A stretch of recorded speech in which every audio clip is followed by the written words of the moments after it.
ಸನಾತನ ಮಹಾದ್ರುಮ ನಮ್ಮ ಹೆಮ್ಮೆಯ ಸನಾತನ ಸಂಸ್ಕೃತಿಯ ವಾಹಿನಿ.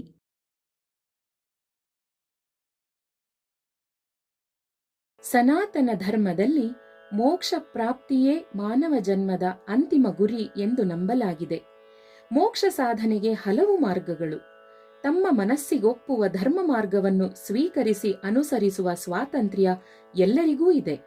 ಅದರಲ್ಲಿಯೂ ಭಕ್ತಿ ಮಾರ್ಗಕ್ಕೆ ವಿಶೇಷ ಸ್ಥಾನವನ್ನು ನೀಡಲಾಗಿದೆ. ಭಗವಂತನೆಡೆ ಸಾಗಲು ಭಕ್ತಿ, ನಂಬಿಕೆಯ ಜೊತೆಗೆ ಈ ಮಾರ್ಗದಲ್ಲಿ ಶ್ರದ್ಧೆಯಿಂದ ನಡೆಯುವ, ಸತತ ಅಭ್ಯಾಸ ನಡೆಸುವ ಸಂಕಲ್ಪವೂ ಅತಿ ಮುಖ್ಯ. ಈ ದಿಸೆಯಲ್ಲಿ ದೈವಬಲ, ಪುರುಷ ಪ್ರಯತ್ನಗಳೆರಡೂ ಒಂದಕ್ಕೊಂದು ಪೂರಕವಾದಾಗ ಮಾತ್ರ ಸಾಧನೆ ಸಾಧ್ಯ. ದೈವಬಲ, ದೈವಕೃಪೆ, ದೈವಾನುಗ್ರಹಕ್ಕಾಗಿ ಆ ದೈವವನ್ನೇ ಶರಣು ಹೋಗುವುದು ಬಿಟ್ಟು ಬೇರೆ ದಾರಿಯೇ ಇಲ್ಲ. ಭಗವಂತನನ್ನು ಸಂಪ್ರೀತಿಗೊಳಿಸಲು ಯಥಾರ್ಥ ಗುಣಕೀರ್ತನಂ ಸ್ತುತಿಹಿ ಎಂಬಂತೆ ಅವನನ್ನೇ ಸ್ತುತಿಸಬೇಕು. ಸ್ತುತಿ ದೇವತಾರಾಧನೆಯ ಒಂದು ಪ್ರಮುಖ ಮಜಲು. ಅಷ್ಟೋತ್ತರಗಳನ್ನು, ಸಹಸ್ರನಾಮಗಳನ್ನು ದೇವತಾರ್ಚನೆಯ ಸಮಯದಲ್ಲಿ ಅರ್ಚಿಸುವಾಗ ಬಳಸಿದರೂ ಸ್ತೋತ್ರಪೂರ್ವಕವಾಗಿ ಯಾವಾಗಲೂ ಪಠಿಸಬಹುದು. ಪ್ರಸ್ತುತ ಮಹಾವಿಷ್ಣು ಸಂಬಂಧಿತ ಶ್ರೀ ವಿಷ್ಣು ಸಹಸ್ರನಾಮ ಸ್ತೋತ್ರವನ್ನು ಪಠಿಸಲು ವಯಸ್ಸು, ಸಮಯ, ಜಾತಿ, ಲಿಂಗಗಳಂತಹ ಯಾವುದೇ ಭೇದವಿಲ್ಲ. ಆದರೂ ದೈಹಿಕ ಮತ್ತು ಮಾನಸಿಕ ಶುಚಿತ್ವಕ್ಕೆ ಮಹತ್ವವಿದ್ದೇ ಇದೆ. ಶೌಚ ಸ್ನಾನಾದಿಗಳಿಂದ ದೈಹಿಕ ಶುಚಿತ್ವವನ್ನೂ, ಸನ್ನಡತೆ, ಸದ್ವಿಚಾರ ಚಿಂತನೆ, ಸಾತ್ವಿಕ ಸ್ವಭಾವ, ಗುರು ಹಿರಿಯರಲ್ಲಿ ವಿಶೇಷ ಭಕ್ತಿ, ಸೇವಾ ಮನೋಭಾವ ಮುಂತಾದ ಧನಾತ್ಮಕ ವರ್ತನೆಗಳಿಂದ ಮಾನಸಿಕ ಶುಚಿತ್ವವನ್ನು ಸಾಧಿಸಬಹುದು. ಶ್ರೀ ವಿಷ್ಣು ಸಹಸ್ರನಾಮದ ಹಿನ್ನೆಲೆ ಸ್ವಲ್ಪ ಗಮನಿಸೋಣ. ದ್ವಾಪರ ಯುಗದಲ್ಲಿ ಪಾಂಡವರು ಹಾಗೂ ಧಾರ್ತರಾಷ್ಟ್ರರ ನಡುವೆ ಕುರುಕ್ಷೇತ್ರವೆಂಬ ಧರ್ಮಯುದ್ಧ ನಡೆದಾಗ ಧರ್ಮಕ್ಕೇ ಜಯವಾಗಿ ಧಾರ್ತರಾಷ್ಟ್ರರೆಲ್ಲರೂ ವಿನಾಶ ಹೊಂದಿದ್ದು ಎಲ್ಲರಿಗೂ ತಿಳಿದ ವಿಚಾರ. ಆ ಸಮಯದಲ್ಲಿ ಶ್ರೀ ಕೃಷ್ಣನ ಸಾರಥ್ಯದಲ್ಲಿ ಅರ್ಜುನನು ಪಿತಾಮಹರಾದ ಭೀಷ್ಮಾಚಾರ್ಯರನ್ನು ಶರಶಯ್ಯೆಯಲ್ಲಿ ಮಲಗಿಸುತ್ತಾನೆ. ಇಚ್ಛಾಮರಣಿಗಳಾದ ಭೀಷ್ಮಾಚಾರ್ಯರು ಯುಧಿಷ್ಠಿರನಿಗೆ ರಾಜಾಡಳಿತ, ಧರ್ಮ ಮಾರ್ಗಗಳನ್ನು ತಿಳಿಸುತ್ತಾರೆ. ಆ ಸಂದರ್ಭದಲ್ಲಿಯೇ ಯಾವ ದೇವರನ್ನು ಪೂಜಿಸಬೇಕು, ಯಾವ ಧರ್ಮ ಶ್ರೇಷ್ಠ ಎಂಬಿತ್ಯಾದಿ ಯುಧಿಷ್ಠಿರನ ಸಂದೇಹಗಳಿಗೆ ಉತ್ತರಿಸುತ್ತಾ ಶ್ರೀಕೃಷ್ಣನಿಗೆ ವಂದಿಸಿ ಮಹಾವಿಷ್ಣುವಿನ ಶಕ್ತಿ, ಅವನ 1000 ನಾಮಗಳು, ಆ ನಾಮಗಳ ಮಹತ್ವ ಎಲ್ಲವನ್ನೂ ವಿವರಿಸುತ್ತಾರೆ.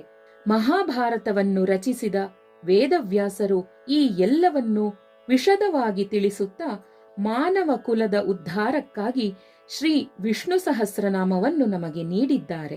ಇದರ ಪಠಣದಿಂದ ಮಾನವರಿಗೆ ಮನಃಶಾಂತಿ ದೊರೆತು ಮನೋಬಲ ಹೆಚ್ಚಾಗಿ ಧರ್ಮ ಕಾರ್ಯಗಳನ್ನು ಮಾಡಲು ಪ್ರೇರಣೆ ದೊರೆಯುವುದರಲ್ಲಿ ಯಾವುದೇ ಅನುಮಾನವಿಲ್ಲ.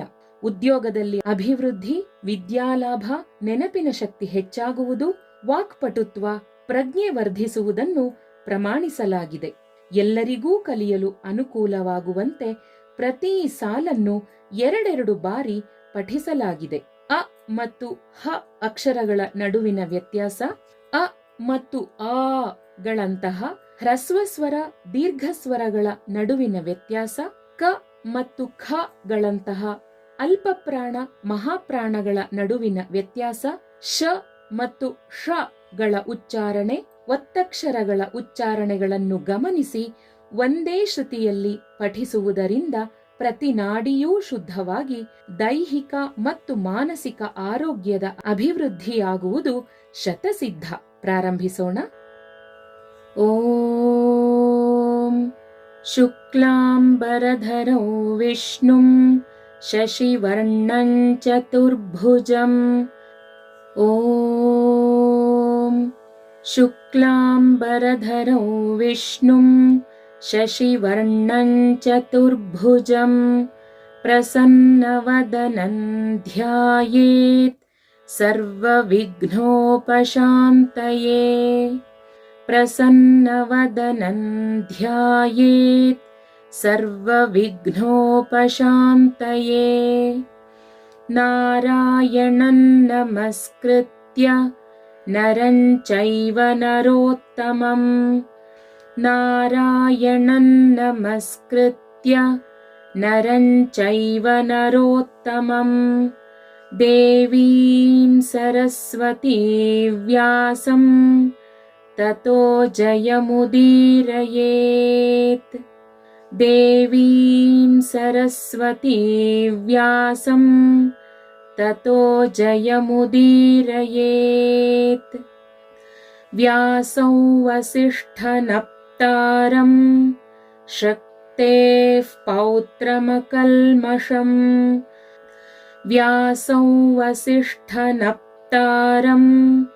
शक्तेः पौत्रमकल्मषम् पराशरात्मजं वन्दे शुकतातन्तपोनिधिम् पराशरात्मजं वन्दे शुकतातन्तपोनिधिम् व्यासाय विष्णुरूपाय व्यासरूपाय विष्णवे व्यासाय विष्णुरूपाय व्यासरूपाय विष्णवे नमो वै ब्रह्मनिधये वासिष्ठाय नमो नमः। नमो वै ब्रह्मनिधये वासिष्ठाय नमो नमः। अविकाराय शुद्धाय नित्याय परमात्मने अविकाराय शुद्धाय नित्याय परमात्मने सदैकरूपरूपाय विष्णवे सर्वजिष्णवे सदैकरूपरूपाय विष्णवे सर्वजिष्णवे यस्य स्मरणमात्रेण जन्म संसारबन्धनात् यस्य स्मरणमात्रेण जन्म संसारबन्धनात् विमुच्यते नमस्तस्मै विष्णवे प्रभविष्णवे विमुच्यते नमस्तस्मै विष्णवे प्रभविष्णवे ॐ नमो विष्णवे प्रभविष्णवे ॐ नमो विष्णवे प्रभविष्णवे। श्रीवैशम्पायन उवाच श्रीवैशम्पायन उवाच श्रुत्वा धर्मानशेषेण पावनानि च सर्वशः श्रुत्वा धर्मानशेषेण पावनानि च सर्वशः युधिष्ठिरः शान्तनवं पुनरेवाभ्यभाषत युधिष्ठिरः शान्तनवं पुनरेवाभ्यभाषत। श्रीयुधिष्ठिर उवाच श्रीयुधिष्ठिर उवाच किमेकन्दैवतल्लोके किं वाप्येकं परायणम् किमेकन्दैवतल्लोके किं वाप्येकं परायणम् स्तुवन्तः कङ्कमर्चन्तः प्राप्नुयुर्मानवाः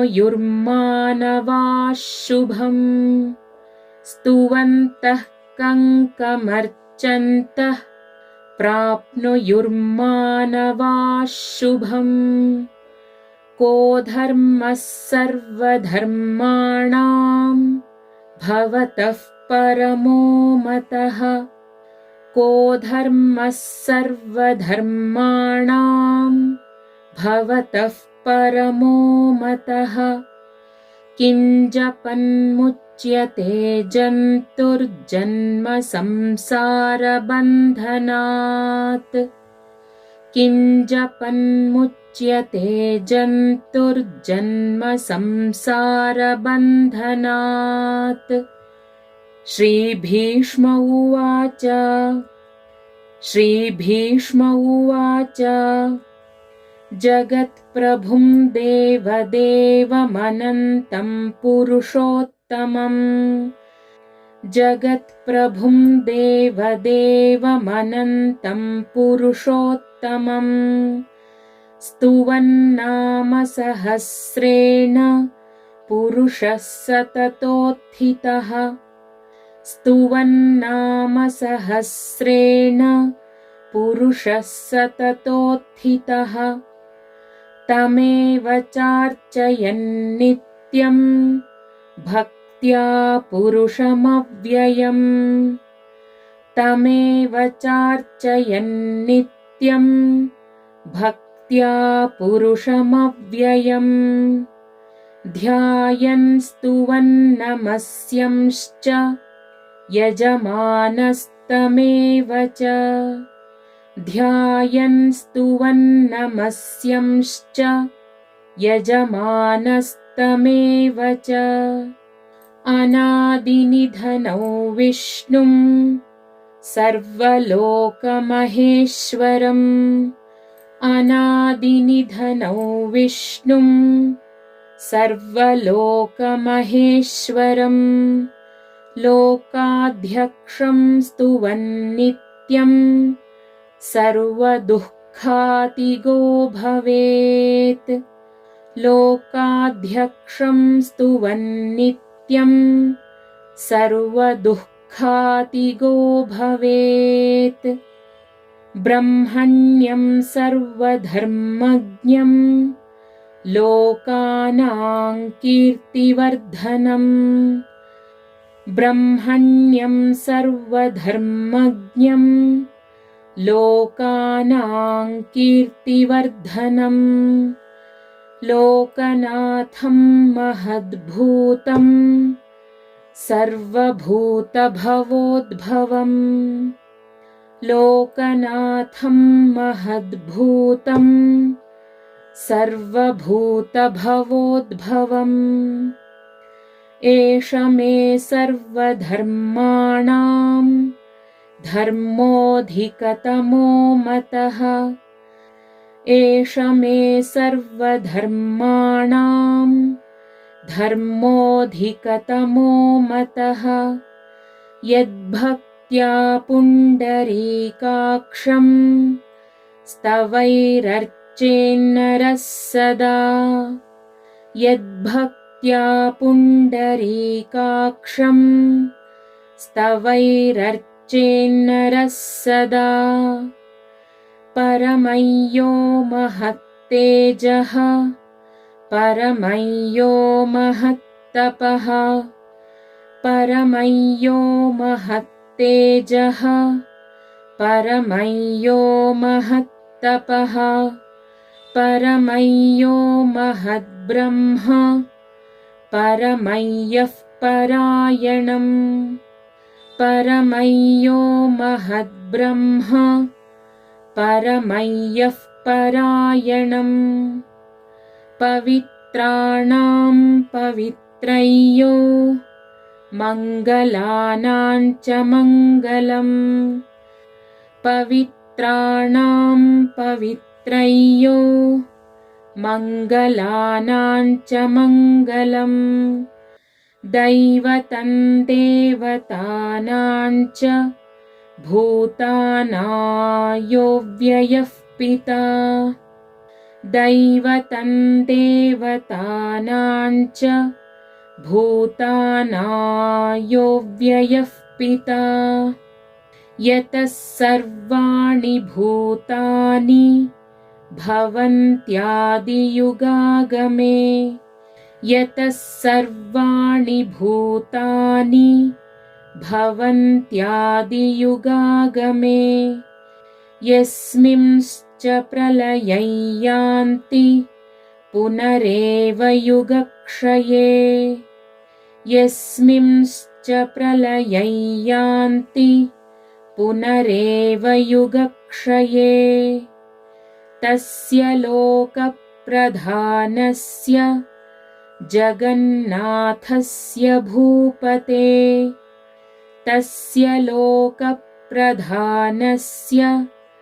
जगन्नाथस्य भूपते विष्णोर्नामसहस्रं मे शृणु पापभयापहम् विष्णोर्नामसहस्रं मे शृणु पापभयापहम् यानि नामानि गौणानि विख्यातानि महात्मनः यानि नामानि गौणानि विख्यातानि महात्मनः ऋषिभिः परिगीतानि तानि वक्ष्यामि भूतये ऋषिभिः परिगीतानि तानि वक्ष्यामि भूतये ऋषिर्नाम्नां सहस्रस्य वेदव्यासो महामुनिः ऋषिर्नाम्नां सहस्रस्य वेदव्यासो महामुनिः छन्दोनुष्टुप् तथा देवो भगवान् देवकीसुतः छन्दोनुष्टुप् तथा देवो भगवान् देवकीसुतः अमृतांशूद्भवो बीजं शक्तिर्देवकीनन्दनः अमृतांशूद्भवो बीजं शक्तिर्देवकीनन्दनः त्रिसामाहृदयन्तस्य शान्त्यर्थे विनियुज्यते त्रिसामाहृदयन्तस्य शान्त्यर्थे विनियुज्यते विष्णुं जिष्णुं महाविष्णुं प्रभविष्णुं महेश्वरम् विष्णुं जिष्णुं महाविष्णुं प्रभविष्णुं महेश्वरम् अनेकरूपदैत्यान्तं नमामि पुरुषोत्तमम् अनेकरूपदैत्यान्तं नमामि पुरुषोत्तमम् अस्य श्रीविष्णोर्दिव्यसहस्रनामस्तोत्रमहामन्त्रस्य अस्य श्रीविष्णोर्दिव्यसहस्रनामस्तोत्रमहामन्त्रस्य श्रीवेदव्यासो भगवान् ऋषिः अनुष्टुप् छन्दः श्रीवेदव्यासो भगवान् ऋषिः अनुष्टुप् छन्दः श्रीमहाविष्णुः परमात्मा श्रीमन्नारायणो देवता श्रीमहाविष्णुः परमात्मा श्रीमन्नारायणो देवता अमृतांशूद्भवो भानुरिति बीजम् अमृतांशूद्भवो भानुरिति बीजम् देवकीनन्दनस्रष्टेति शक्तिः देवकीनन्दनस्रष्टेति शक्तिः उद्भवः क्षोभणो देव इति परमो मन्त्रः उद्भवः क्षोभणो देव इति परमो मन्त्रः शङ्खभृन्नन्दकी चक्रीति कीलकम् शङ्खभृन्नन्दकी चक्रीति कीलकम् शार्ङ्गधन्वा गदाधर इत्यस्त्रम् शार्ङ्गधन्वा गदाधर इत्यस्त्रम् रथाङ्गपाणिरक्षोभ्य इति नेत्रम् रथाङ्गपाणिरक्षोभ्य इति नेत्रम् त्रिसामासामगः सामेति कवचम् त्रिसामासामगः सामेति कवचम् आनन्दं परब्रह्मेति योनिः आनन्दं परब्रह्मेति योनिः ऋतुः सुदर्शनः काल इति दिग्बन्धः ऋतुः सुदर्शनः काल इति दिग्बन्धः श्रीविश्वरूप इति ध्यानम् श्रीविश्वरूप इति ध्यानम् श्रीमहाविष्णुः प्रीत्यर्थे सहस्रनाम जपे विनियोगः श्रीमहाविष्णुः प्रीत्यर्थे सहस्रनाम जपे विनियोगः ध्यानम् ध्यानम् क्षीरोदन्वत्प्रदेशे शुचिमणिविलसत्सैकते मौक्तिकानाम् क्षीरोदन्वत्प्रदेशे शुचिमणिविलसत्सैकते मौक्तिकानाम् मालाक्लृप्तासनस्थ स्फटिकमणिनिभैर्मौक्तिकैर्मण्डिताङ्गः मालाक्लृप्तासनस्थ स्फटिकमणिनिभैर्मौक्तिकैर्मण्डिताङ्गः शुभ्रैरभ्रैरदभ्रैरुपरि विरचितैर्मुक्तपीयूषवर्षैः शुभ्रैरभ्रैरदभ्रैरुपरि विरचितैर्मुक्तपीयूषवर्षैः आनन्दीनः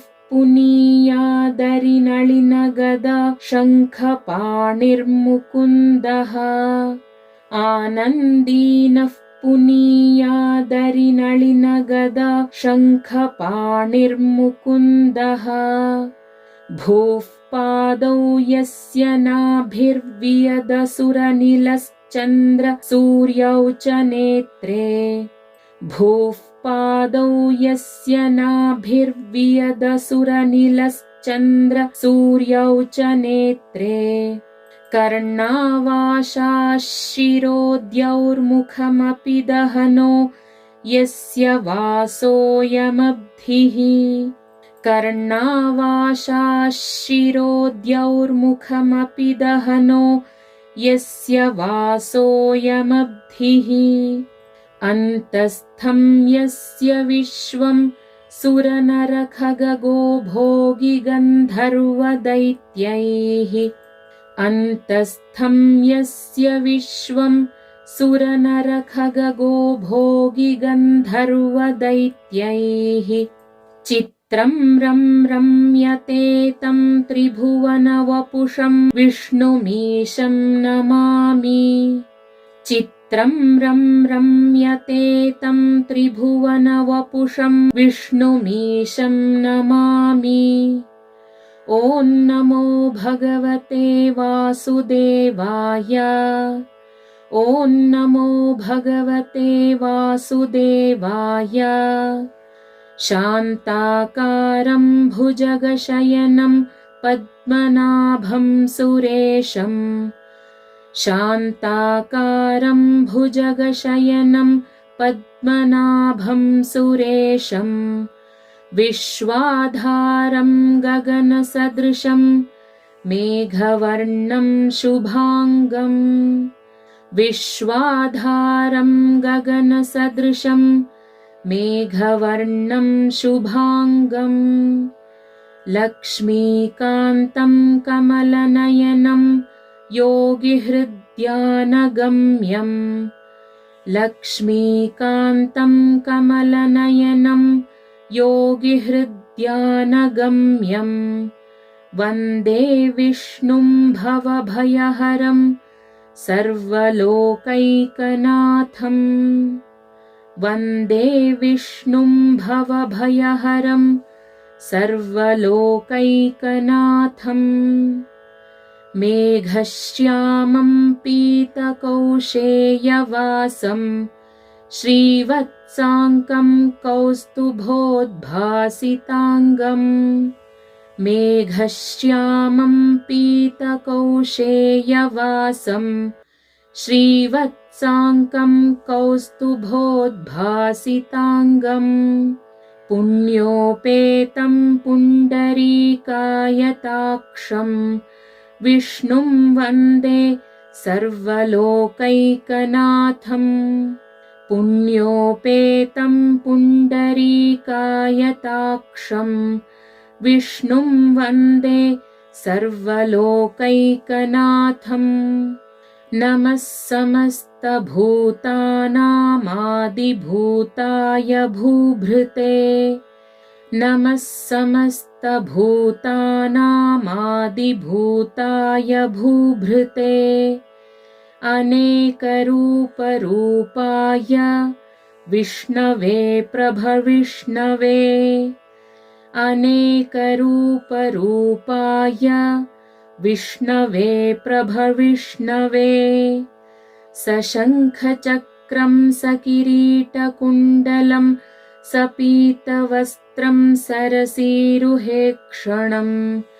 सशङ्खचक्रं सकिरीटकुण्डलं सपीतवस्त्रं सरसीरुहेक्षणम् सहारवक्षस्थलशोभिकौस्तुभं नमामि विष्णुं शिरसा चतुर्भुजम् सहारवक्षस्थलशोभिकौस्तुभं नमामि विष्णुं शिरसा चतुर्भुजम् छायायां पारिजातस्य हेमसिंहासनोपरि छायायां पारिजातस्य हेमसिंहासनोपरि आसीनमम्बुदश्याममायताक्षमलङ्कृतम् आसीनमम्बुदश्याममायताक्षमलङ्कृतम् चन्द्राननं चतुर्बाहुं श्रीवत्साङ्कितवक्षसं चन्द्राननं चतुर्बाहुं श्रीवत्साङ्कितवक्षसं रुक्मिणी सत्यभामाभ्यां सहितं कृष्णमाश्रये रुक्मिणी सत्यभामाभ्यां